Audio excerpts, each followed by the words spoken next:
जालना जिल्ह्यातील भोकरदन तालुक्यात धावडा येथे मोठा थरार पाहायला मिळाला।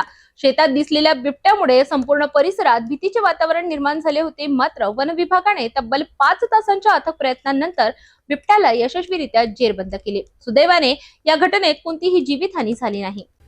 भोकरदन तालुक्यातील धावडा येथील गोदरी रोड परिसरात एक बिबट्या दिसून आला।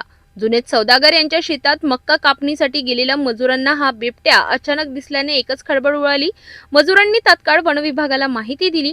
वनरक्षक ज्ञानेश्वर पवार यांनी घटनास्थळी धाव घेत पाहणी केली असता त्यांनाही बिबट्याचा वावर आढळून आला। दरम्यान हा बिबट्या बाळू देशमुख यांच्या जनावरांच्या चाऱ्याच्या शेतात जाऊन तब्बल 5 तास ठाण मांडून बसला होता। त्यामुळे परिसरात भीतीचे वातावरण निर्माण झाले। परिस्थितीचे गांभीर्य ओळखून वन विभागाने जालना येथून पिंजरा मागवून मोठी रेस्क्यू मोहीम सुरू केली।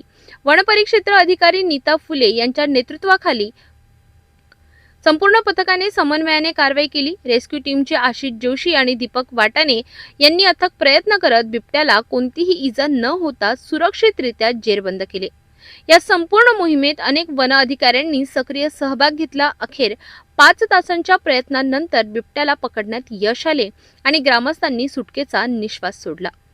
बिबट्याला सुरक्षित ठिकाणी हलविण्याची प्रक्रिया सुरू असून परिसरातील परिस्थिती पूर्णपणे नियंत्रणात आहे।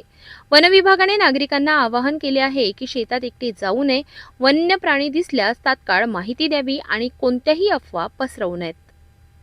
धावडा येथे या घटनेमुळे पुन्हा एकदा वन्यजीव आणि मानव यांच्यातील संघर्ष अधोरेखित झाला आहे। सुदैवाने वन विभागाच्या तत्परतेमुळे मोठी दुर्घटना टळली।